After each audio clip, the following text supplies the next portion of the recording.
This video will show you why the virtual caddy does not function or not show on your watch and how you fix the problem. 1. The watch is under tournament mode or big numbers. Under these two modes, the virtual caddy cannot be used. Please turn off them if you want to use the virtual caddy. 2. Scoring and club prompt are not turned on. If you don't turn on scoring and club prompt, the watch won't record your club performance. 3. The scorecard has less than 5 rounds information. A new watch needs at least 5 rounds information in the scorecard to do the club recommendation. If you have used Garmin watch before and recorded all the club performance in the scorecard, and saved the data in your Garmin Golf app, after syncing your watch and phone, your club performance will be imported into the watch automatically. The virtual caddy then can function. 4. The watch does not receive GPS. Approach S62 needs GPS to activate the virtual caddy.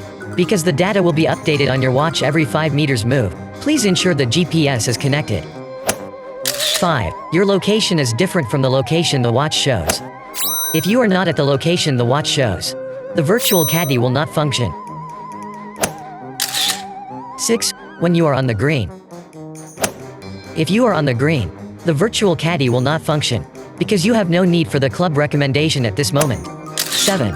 The caddy icon doesn't show on the map of the watch. If you can't see caddy icon on your watch, most likely your virtual caddy is set manual. On the course map view, please press the upper right key and select Ask Caddy. You'll see the recommended club. Or you can set the virtual caddy feature automatic. Then you'll see the caddy icon under the course map. 8. Your watch and phone are not paired.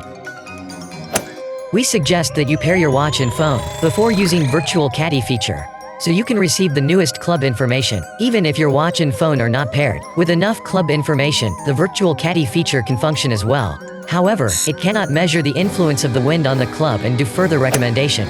This is the tutorial for the virtual caddy features troubleshooting. I hope everyone can enjoy the golf more. Thanks for watching.